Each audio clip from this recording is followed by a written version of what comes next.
Another round of constitution amendments has left many Nigerians disappointed with the elected lawmakers, with so many agitations across the country begging to be addressed through legal and institutional channels. Has the National Assembly failed Nigerians yet again? And what options are left to avoid a spillover of these agitations? Well, this is a concern on this episode of Project Justice. I am Mutaba Omaran. Welcome. Now, they say democracy provides a platform for citizens to engage with government and make demands on how they want to be governed. And lawmaking is said to be the process of synthesizing these demands through policies and legislations. Where the polls of the people are not carried along, there is usually a sense of disillusionment. This is because the demands are tied to questions of natural justice, fairness, and equity, the denial of which can foist a state of self-help. Self-help, on the other hand, often leads to anarchy, hence the existence of a state through the machinery of government to represent the aspirations of the people. Now, there have been calls for restructuring, for a renegotiated Nigeria, for an overhaul of the constitution and an entrenchment of a true federal system of governance. Many feel alienated or, using the politically familiar language, marginalized. For others, the system of resource distribution is unfair and inequitable. A first step towards addressing these was a bill for the devolution of powers, otherwise called decentralized power structure. Now, critics have said the current system is too top-heavy, which in effect has seriously stifled development. Another was the removal of the Land Use Act from the Constitution so that the process of amendment can be more flexible. Well, both key components were thrown out by the National Assembly last week. Now, what are the implications of these on Nigeria's centuries-old constitutional development process?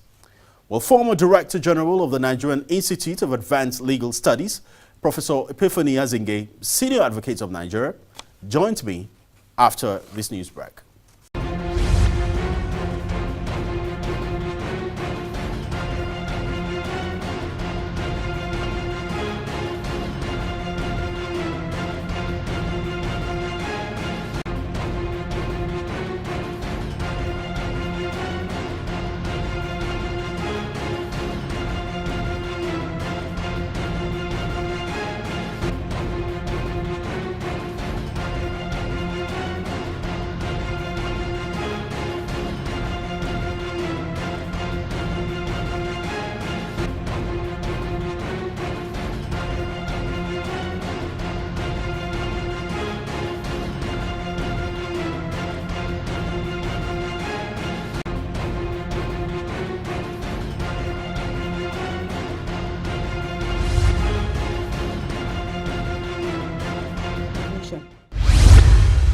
Welcome back.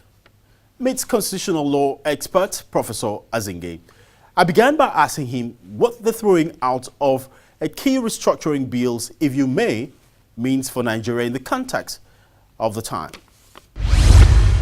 That is unfortunate and regrettable, so to speak.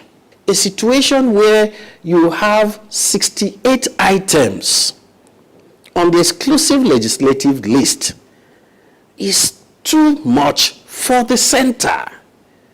The center seems to have assumed so much that you can easily decentralize some of those powers for greater efficiency, for maximum participation of the units federating, whether regions or states as the case may be.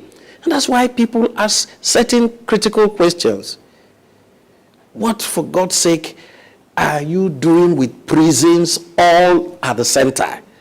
There's a prison in Agwashuku, there's one in Suleja. Why must that be the business of the center to manage something that is far-flung in Borno? In modern times, I have been a big opponent of the whole idea of state policing. I have opposed it coming up as a lawyer. But for me, in recent times, I've argued that the time has come.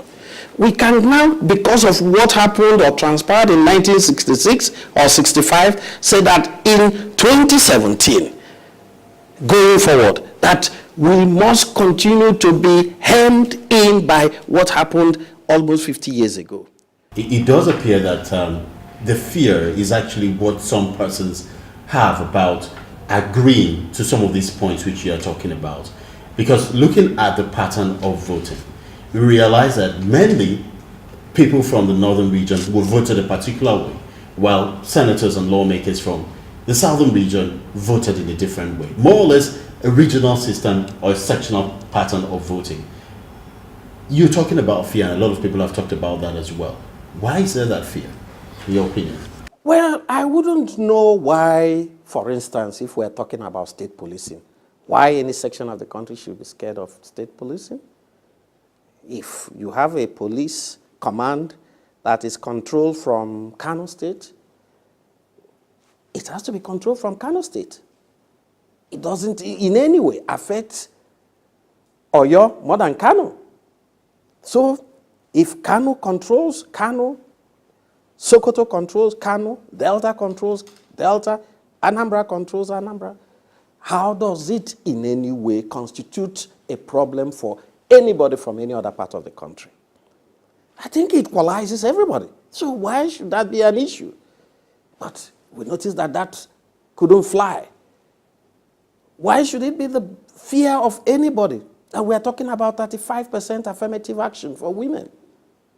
It's not going to be 35 for Lagos and 20 for Niger State. No, it's 35 across board. Do whatever you want to do with your 35 in Lagos. I do whatever I want to do with my 35 in Enugu. Shouldn't that be a problem? I feel that occasionally we blow ethnicism out of the roof in this country for no just cause. If it is a matter of devolution and control of finances and minerals and what have you, I can understand that. Somebody is scared that if the oil coming from the Niger Delta, we are shut out of it, maybe the little money we are getting, we are not likely to get any more. That I can understand. But even at that, I believe that things can be structured very well. Once there is an acceptance of the devolution of power, possibly, things cannot take immediate effect. I believe that government, the Federal Executive Council, can work it out in such a way that it doesn't become automatic. That will make sure that other states that are not well endowed are well taken care of as far as planning is concerned, so that you can now say that this may not take immediate effect, it may take effect 2 years as the case may be. But what we are trying to say is that there are also other people who feel that they are not well catered for in the polity. Hence, you have all these hate speeches and what have you.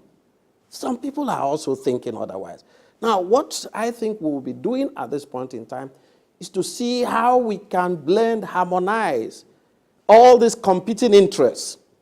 Because for me, philosophically or jurisprudentially, that is what should be happening in a society as diverse as ours. But Prof, I don't know if you've wondered also, like a lot of people have been thinking too, to whose interest does an over-centralized center benefit?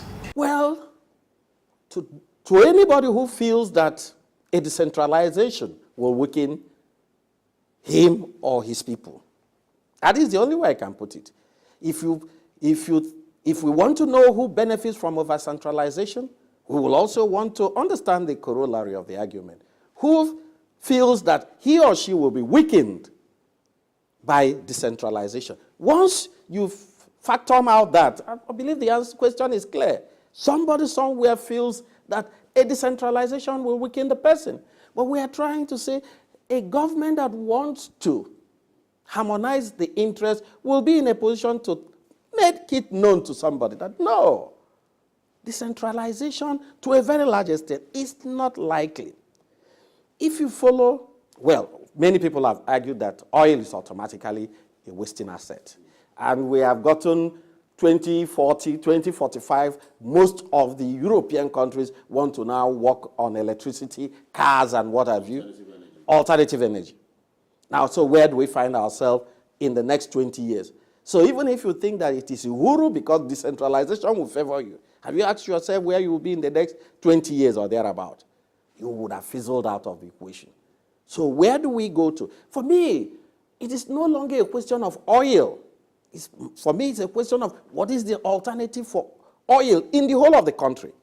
And that's where solid minerals and other minerals will come into play. Where do you have the quantum of solid minerals in this country? And I bet you, it is where many people have fears of not benefiting from oil.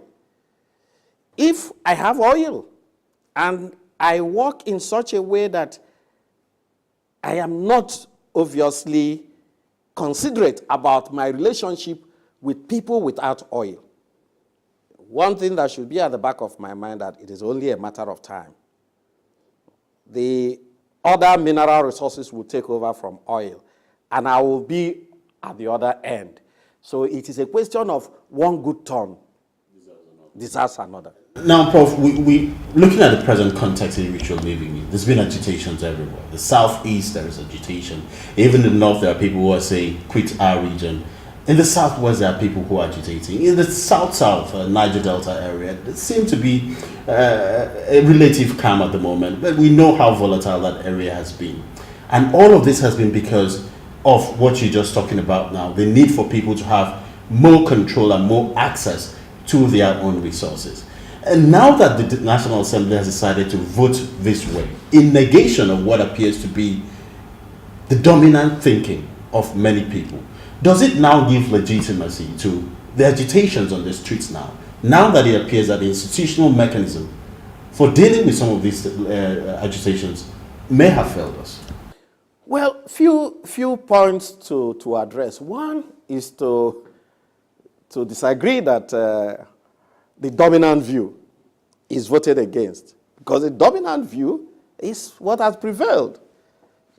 Whether it is for purposes of election, whether it is on voting at the National Assembly, whatever you think is the dominant view that prevails. So to vote against a position means that the dominant view has prevailed. So it is not a negation of what obtains in the street. What it means, in effect, is that what obtains in the street is more or less a negation of the dominant view as. Or could it be a polarized position? For me, it is not a question of which is dominant. That's why I keep saying that we shouldn't make it appear to be a game of numbers. We should make it appear to be a quest for harmonization of the competing interests.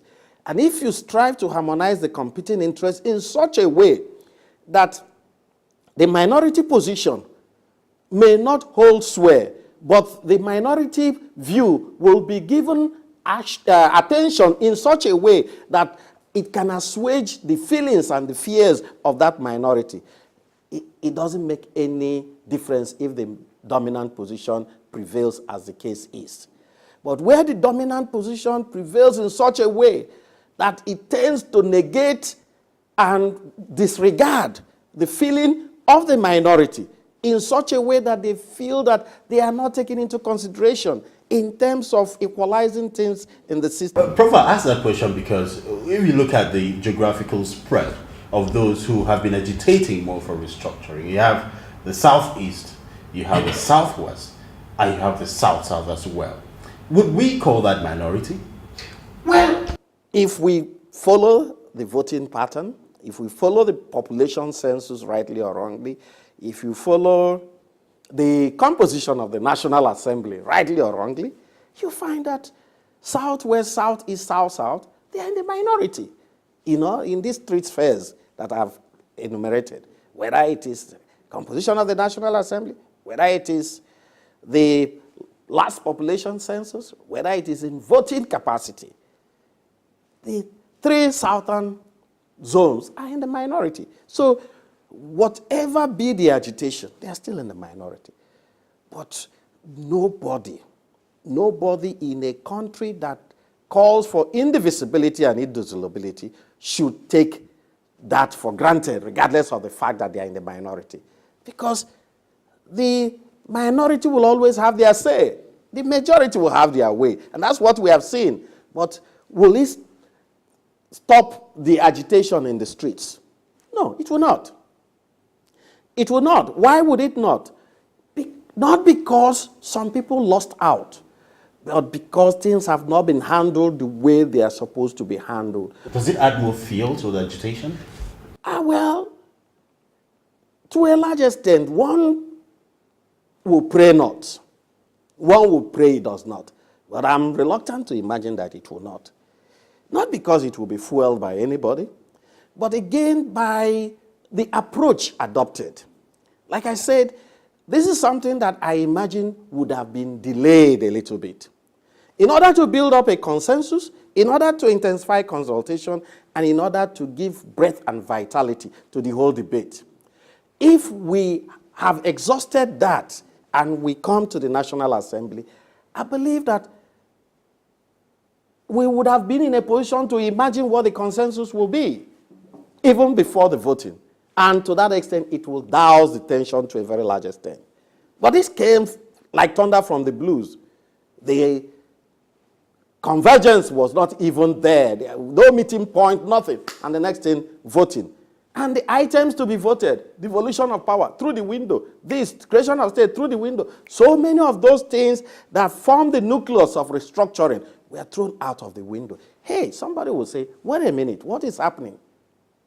That certainly, this is the game plan. And that is something that one would never expect it to happen. If sagacity was brought to bear and through politics, real politics was brought to bear, we wouldn't have taken this vote at the time we did it. With the greatest respect to the leadership of the National Assembly, I feel strongly that that voting did not come at the right time. Another very contentious issue which was thrown out of the window as well was the removal of the Land Use Act from the Constitution to make it an independent statute, whereby, in the thinking of many, amendments would be a lot more flexible than going through the amendment process that the Constitution usually go through. What would also be the fear or distrust about that made the lawmakers, majority of them, to vote against that, in your opinion?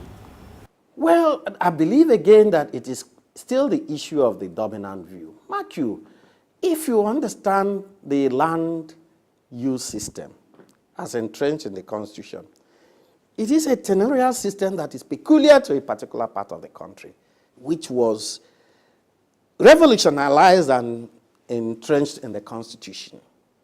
For some parts of the country, particularly the South, it wasn't their pattern of land ownership and land distribution and allocation, as the case may be. The whole idea of government taking over the land and disposing land at will and obviously determine what is public interest in that regard. In most places, many people, especially some traditional institutions, frowned against a situation where they were no longer in control of their land. Mark you, what is a traditional ruler without the control of the land? He's just like a pope without a cathedral. So, yes, it would have been a case of making it amenable to easy amendment if it is a statutory enactment as expected of it. That obviously would have served the interest of the people. It wouldn't have emasculated governors and government of the day to a very large extent. No, they would have been able to steal. But the people that own land, amongst other things, if you go to the South, more than the North, find out that the major challenge of the Southerners is land mass. They don't. Somebody has asked me this question. Why is it that people in some parts of the East find it difficult to stay in their homeland? And they say, where is the homeland? There's virtually no land in some parts of the Igbo land. Comparative to the population? Compared to the population. In Anambra, you can not get 5 hectares of land in a particular place. So people move away just because of lack of access to land. They move away to express themselves elsewhere, where they can find. That's why they move to the north and move to other places.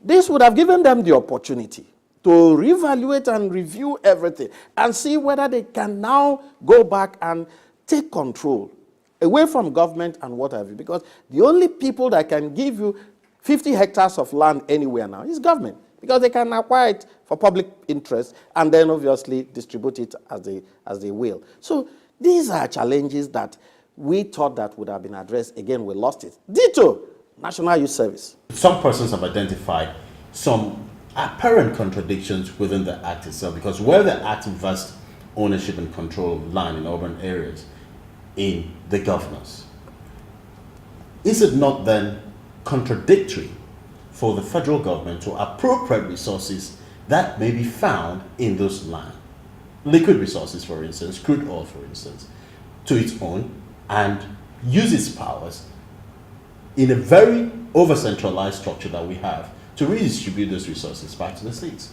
I know that the maxim of what is on the land is part of the land may apply in some instances, but it wouldn't. Mark you, it is not a question of vesting power, authority on the governor. It's a question of who legislates for those items that are in the exclusive legislative list. The House of Assembly in a state, regardless of the fact that the land vests in the governor, cannot legislate for anything, mineral, oil, or what have you that is underneath, or in the adjoining rivers or sea and lagoons and what have you. Because by virtue of Section 4 of the Constitution that confers power on the legislature, and also by extension the schedule that itemizes the powers of the National Assembly to legislate on items, the issue of minerals and natural resources inhere with the National Assembly. They can legislate for the federal government. So to that extent, there's obviously no contradiction whatsoever. That is also a colonial hangover that has crept into our constitution. Colonial handover in the sense that to some extent, but what we are saying is that those cumbersome exclusive legislative lists were not there in the 1963 Constitution or in the 1960 Constitution. So they came in the 1979 Constitution. They only came in the 1979 Constitution. They were not there all this while. So we must be conscious of the fact that things change dramatically when the military wanted to relinquish power in 1979, and they took it up from there. Things took a different turn from there. So why did we move from the position in 1963, in 1960, to a totally different position in 1979? So we lost the plot, so to speak, in 1979. Would you now support calls by certain people that perhaps we need a constitutional conference, so that people who really want us to ask fresh questions, to seek answers into how we relate with each other, how the federal structure should be, we could really discuss? I know we've had a lot of conferences before. 2014, we had the national conference set up by Jonathan. The reports are there, recommendations, very fantastic, are there. But what can really take us out of this logjam, whereby we don't need the streets, the young men agitating on the street, to find answers for us? Institutional mechanisms can be provided through leadership, political leadership, to find answers to this kind of logjam. Well, I thought that regardless of whatever impression anybody would have expressed or reservation anybody would have had as regards the 2014 National Conference, that we would have been able to use the report as a document for trying to address some of the issues that we are confronting at this point in time.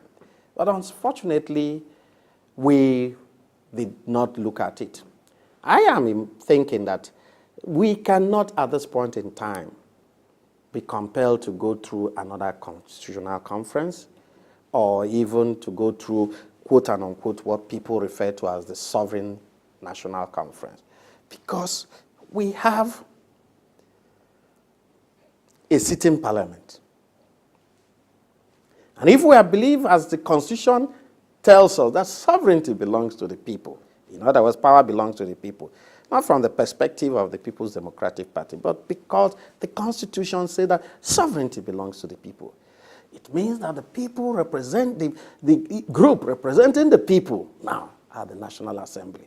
And that's why I keep saying that I think we jumped the gun a little bit, considering the enormous power that inheres in the National Assembly, the power of the people, so to speak, that it would have been better for us to stay away from this for a while, and then when we come back, having galvanized the populace to a very large extent, and we have a convergence arising from a consensus from all the competing views, then we would have been able to say that this is the way Nigerians want to go for now. Next time around, maybe we may be able to. But in doing that, we would have been able to assuage the fears of the people. We would have been able to tell the people in the streets that this is without prejudice. We are not doing this because we want to obviously bring in inequality or disequilibrium in the system. We are doing this because we feel that this is the way the dominant position wants to go at this point in time, and we can always revisit this as time goes on. Professor Ozinge, thank you so much for your time. Thank you very much. It was a pleasure. Well, this is no doubt exhaustive. So join us next week for another perspective to this debate. I am Utaba Omar, and on behalf of the entire production crew, thank you so much for staying with us. I'll see you next week.